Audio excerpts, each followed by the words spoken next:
बिस्मिल्लाहिर्रहमानिर्रहीम। मैं हूं आपका होस्ट डॉक्टर तनवीर अर्शद चौधरी। आज हम मौजूद हैं अपने इंतहाई रिस्पेक्टेबल कोलीग डॉक्टर वक़ार अहमद साहब के पास, जो कि इंतहाई मायानाज सोनोलॉजिस्ट और रेडियोलॉजिस्ट हैं। तो आज हम इनसे जानेंगे कि टेस्टिकुलर स्कैन जो होता है ये क्या होता है, क्योंकि बहुत ज़्यादा ऐसे पेशेंट हमारे पास आते हैं कि जिनके जो टेस्टीज़ के अंदर स्वेलिंग होती है या उसका साइज़ जो है वो एक साइड से बड़ा होता है, एक से छोटा होता है। और बाद ऐसे पेशेंट भी आते हैं जिनको टेस्टीज़ को दबाने के अंदर पेन होती है, तो फिर हम उसको टेस्टिकुलर स्कैन लिख के देते हैं कि ताकि वो अपना एक स्कैन करवा के लाए, हमें पता चले कि किसी जगह पे क्लोटिंग है या क्या है, स्वेलिंग है। तो आज हम डॉक्टर साहब से यही जानेंगे कि बेसिकली ये रीज़न क्या होती है, और स्कैन में जब हम देखते हैं तो फिर इसका स्कैन होता कैसे है, और उस स्कैन के लिए एडवाइस क्या होती है। अस्सलाम वालेकुम जी। ये बहुत ही कॉमन प्रॉब्लम है और जिसमें टेस्टिकुलर अल्ट्रासाउंड के हवाले से बहुत कम लोग हैं जो ट्रेंड हैं, तो इस लिहाज से ये इन्फॉर्मेशन बहुत ही अहम होगी।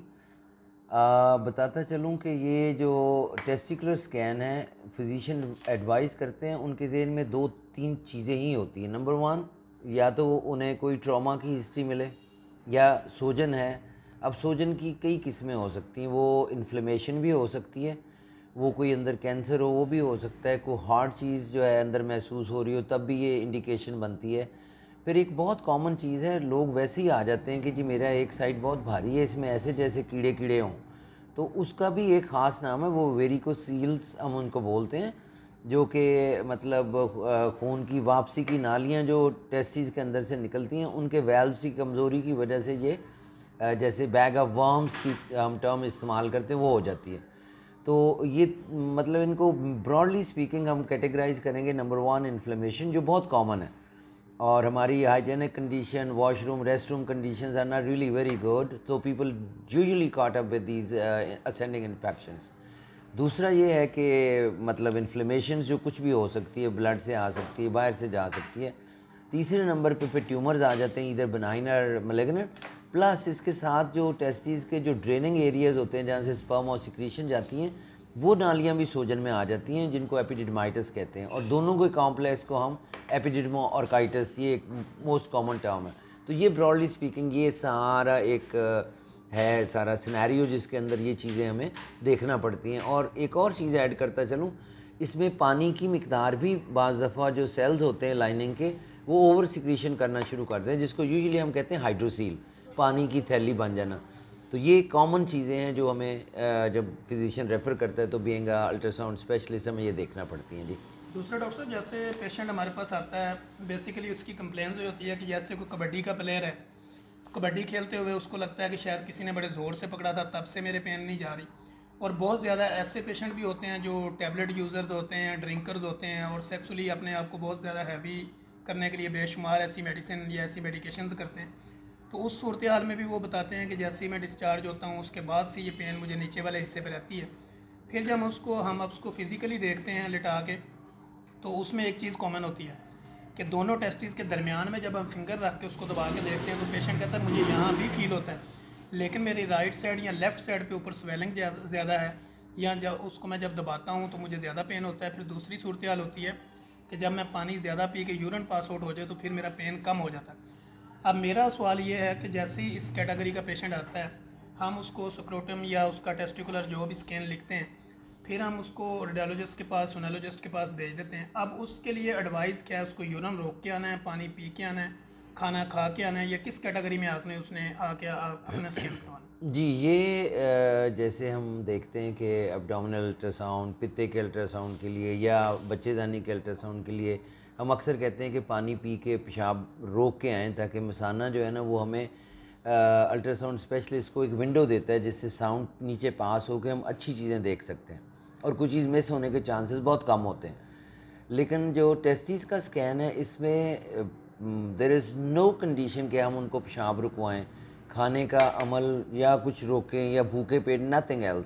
उनको सिंपल अपने टेस्टिस लेके आ जाना है और हमने उसका स्कैन कर लेना, सिंपल एज दैट। इसके लिए कोई ख़ास प्रेपरेशन की ज़रूरत नहीं है, और we are good to look at whatever is there in. ठीक हो गई। दूसरा डॉक्टर साहब, बहुत ज़्यादा ऐसे पेशेंट भी हमारे पास आते हैं जिनके साइज़ का इशू होता है। मसलन वो कहते हैं कि जब मैं पहले तो ठीक था, लेकिन बीच में कुछ मेरा इस तरह का कंडीशंस हो गया कि जवानी में, कॉलेज दौर में, हॉस्टलाइज लाइफ के अंदर मैंने कुछ ऐसे काम किए कि अब मेरा जो है ना वो नफ्स का साइज़ अंदर चला गया। और बेशुमार ऐसे पेशेंट भी हमारे पास आए हैं जिनकी एज 16 से 18 साल है। जब हमने उसको फिज़िकली देखा तो वो उसको जब दबा के हम बाहर से उसके पेनिस को निकालते हैं तो प्रॉपर साइज़ होता है। एक्टिवेशन के दौरान जो है ना वो साइज़ प्रॉपर नहीं खुलता। क्या इसका भी कोई स्कैन होता है? जी बिल्कुल, ये बहुत इंपॉर्टेंट स्कैन है और दिस इज़ वेरी इंफॉर्मेटिव। इसमें बेसिकली जो हम देखते हैं वो डॉर्सल जो पिनाइल आर्टरी है उसके अंदर मिसयूज़ और मैल प्रैक्टिसेस की वजह से ना अंदर एथेरोस्क्लेरोटिक प्रोसेस जल्दी शुरू हो जाता है अर्ली एज में, यंग एज में। तो और बाज़ दफ़ा इसमें काजेज़ होती हैं, हाइपरलिपिडीमिया अगर बच्चों के अंदर है तो वो लॉन्ग टर्म करके तो उनकी डोर्सल जो आर्टरी है ना उसके अंदर एथेरोस्क्लेरोटिक प्लाक्स प्रीमेच्योर बन जाते हैं, जिनको हम डॉपलर अल्ट्रासाउंड के ज़रिए उसकी वेलोसिटी, स्टीनोसिस और उसकी फ़्लो मेजर करते हैं। और क्योंकि बेसिकली जितना भी इरेक्टाइल फंक्शन है that depends upon the vascular supply, और वैस्कुलर सप्लाई आर्टरी देगी तो वीनस इनगॉर्जमेंट होगी। सिंपल दो वे हैं, खून आता है अंदर इकट्ठा होता है, इंगॉर्जमेंट होती है, इरेक्शन होती है, that's all, that is the basic mechanism. अब जो आने वाली नाली है वही अगर तंग है तो वहाँ पे तो इरेक्शन का सवाल ही पैदा नहीं होता, होता भी है तो मेंटेन नहीं होता। तो इसमें डॉर्सल पिनाइल आर्टरी जो है ना बायलैटरल, उसको हम नोट करते हैं। और कैवर्नोजल स्कैन्स भी आजकल अवेलेबल हैं जो कि हाई मेगाहर्ट्ज ट्रांसड्यूसर के साथ हम उसका आर्किटेक्चर भी देखते हैं अंदर कि कहीं वो वीनस लेक्स या वो जो स्पॉन्जी स्ट्रक्चर है उसके अंदर तो कोई नहीं एनाटॉमिकल डिफॉर्मिटीज़ या कॉर्डी बन गए या फाइब्रोसिस हो गए। फिर देन इसके आगे बहुत सारे जो है ना वो सॉल्यूशंस हैं, लेकिन बेसिक चीज़ है टू डायग्नोज के पिनाइल आर्टरी जो है ना उसका डॉपलर प्लस उसकी anatomy of corpora spongiosa and corpora cavernosa, ये सारा एनाटॉमी डिफाइन होनी चाहिए from the attachment to the pubic rami up to the tip of the penis. Glands की अलग से बीमारियां होती हैं वो भी हम डिटेक्ट करते हैं अल्ट्रासाउंड पे।